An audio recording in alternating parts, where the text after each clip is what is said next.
Hi நண்பா, எல்லாருக்கும் மிகப்பெரிய வணக்கம். நான் உங்கள் சந்துரு பேசுகிறேன். எல்லோரும் எப்படி இருக்கீங்க? எல்லோரும் சூப்பராக ஹாப்பியாக இருக்கும் நண்பா. நானும் பார்த்தீங்கன்னா சூப்பராக இருக்கேன்.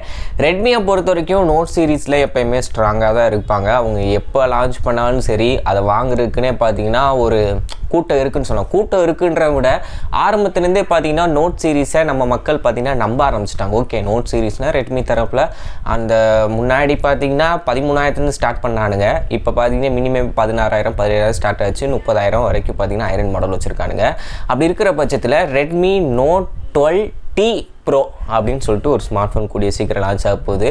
இவங்க 12 அப்புறம் 12 ப்ரோ அப்புறம் ப்ரோ மேக்ஸ்னு வாங்க.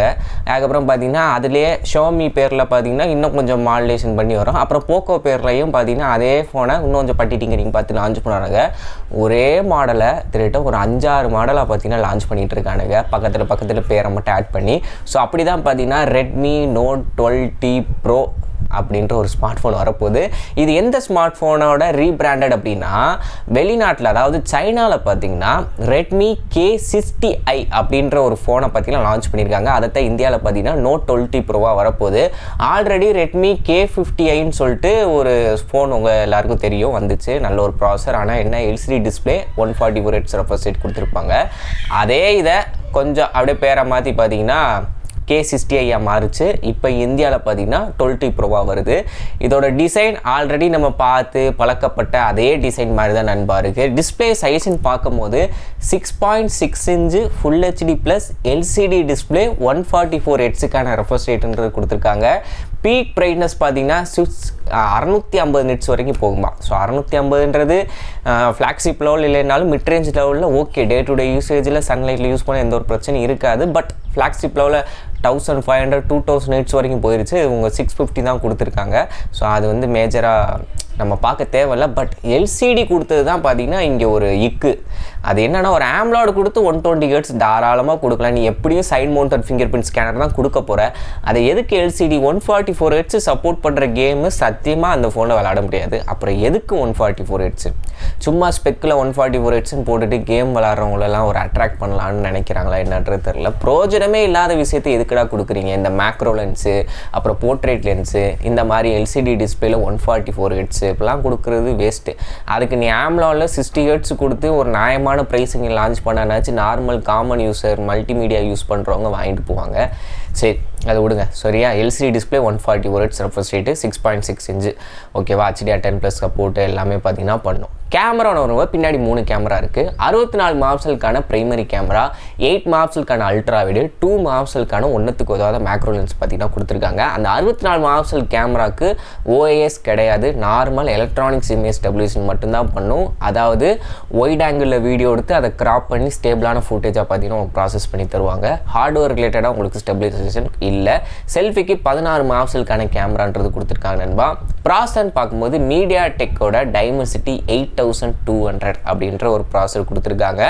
இது வந்து ரொம்ப பீக் பெர்ஃபார்மன்ஸ் தரும்னு சொல்ல முடியாது, ரொம்ப மிட்ரேஞ்சுன்னு சொல்ல முடியாது.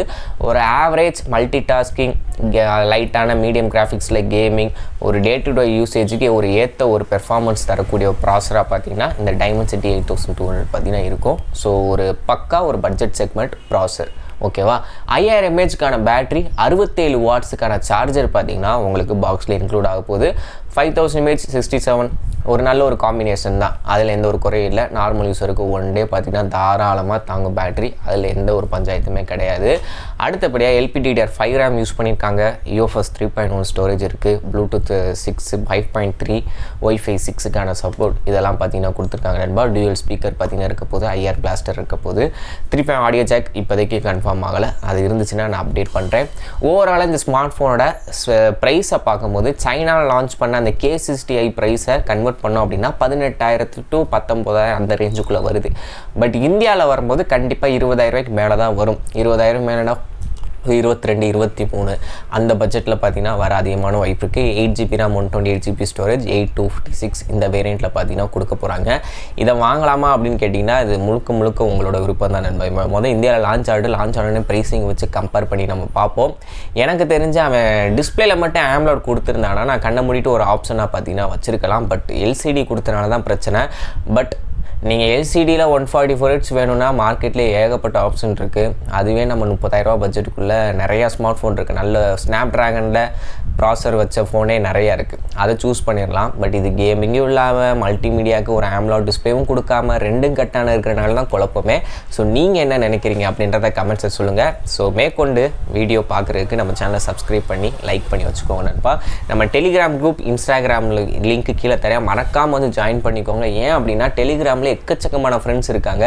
நீங்கள் வாங்கணும்னு நினைக்கிற ஸ்மார்ட் ஃபோனை ஆல்ரெடி நம்ம ஃப்ரெண்ட்ஸ் யூஸ் பண்ணிகிட்டு இருக்கலாம். அதில் ஏதாச்சும் பிரச்சனைகளோ ஏதாவது பாசிட்டிவான விஷயங்களோ ஃபீல் பண்ணுறாங்க அப்படின்னா குரூப்பில் ஷேர் பண்ணுவாங்க. நீங்களும் கேட்டு தெரிஞ்சுக்கிட்டு அதுக்கப்புறம் அந்த ஸ்மார்ட் ஃபோன் வாங்கலாமா வேணாமன்றது முடிவு பண்ணிக்கோங்க நண்பா. இன்ஸ்டாகிராமில் எக்ஸ்க்ளூசிவான ஏகப்பட்ட பிடிஎஸ் அப்டேட், ஒரு விதவிதமான ரீல்ஸ்லாம் பார்த்தீங்கன்னா அதில் தான் ஃபஸ்ட்டு வரும்.